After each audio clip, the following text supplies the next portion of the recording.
Assalamualaikum hurmatli tadbirkorlar. Men shu Gullan filiali boshqarish o'rinbosari Bekobez boshlig'i Jumanat Ravshanbekman. Mana bizlarda shu sizlar bilan hozir hurmatli prezidentimiz tomonidan shu tadbirkorlarni qo'llab-quvvatlash tadbirkor subyektini rivojlantirish bo'yicha shu hammasi uchrashuvlar belgilangan. Endi bir qisqacha bir tushuntirib bersam, hozir bizlarda 312-qaror bo'yicha 3 yilgacha imtiyozlar bilan 7 yilgacha ajratiladi. Bu kreditning loyihamasida kelib chiqqan holda. Keyin aylanma bog'lar uchun 6 oy imtiyozlar bilan 18 oygacha beriladi bular.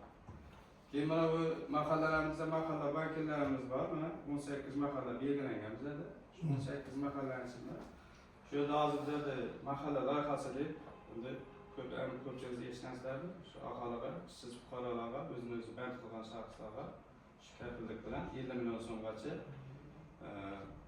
5 yilgacha beriladi. 5 yilga keyin imtiyozlar bilan ajratiladi. Bu ayollarimizda 23%dan, erkaklarga 25%. Agar murojaatlar bo'lsa, savollar bo'lsa, bersanglar savol javob qilsak. 312-qaror bo'yicha 100 millionlik chorvachilik insonlarcha taklif qilamiz. 100 millionga shu hujjatlaringizni bizga bersangiz, bugun hujjatlaringizni bersangiz, shu qaysi o'zining tartiblari bor, talablari bor. 100 milliongacha shuni 3 yil imtiyozlar bilan 7 yilgacha beriladi. Agar ayol kishi rahbari bo'lsa, ayol kishi rayonning, tumanning toifasidan kelib chiqib 19%dan beradi, erkaklarga 21%dan. Bizlar 3-chi toifaga kiramiz yo'llanishlar. Shuni shu hujjatlaringizni bering, bugun mana ko'rib chiqamiz shu tartib asosida.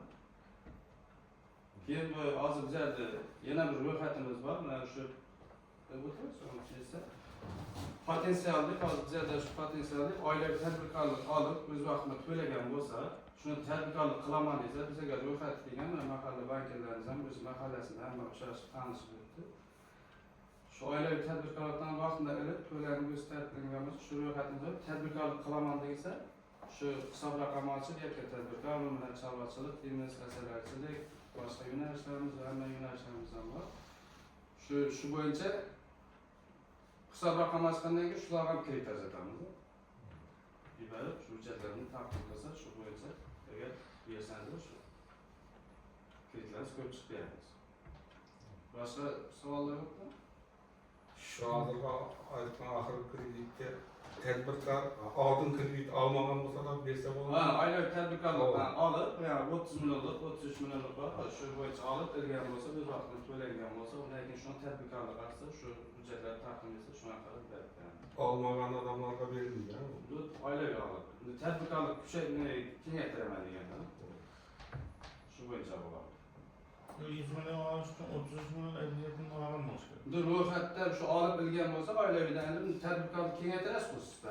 Hozir chorvachilik qilgan bo'lsa, asosan bizlarda qishloq xo'jaligida bo'lgandan keyin chorvachilik ko'pincha bo'ladi. Chunki qishloq joyda qo'shimcha qamoq xavfsizliklar bor, shu bo'yicha qilaman deydi.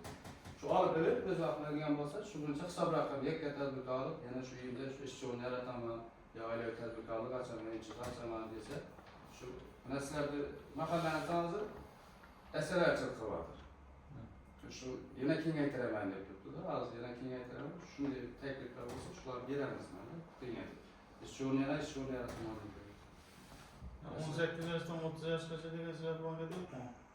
18 yoshdan 30 yoshgacha? Bor, shu hammasi bir 18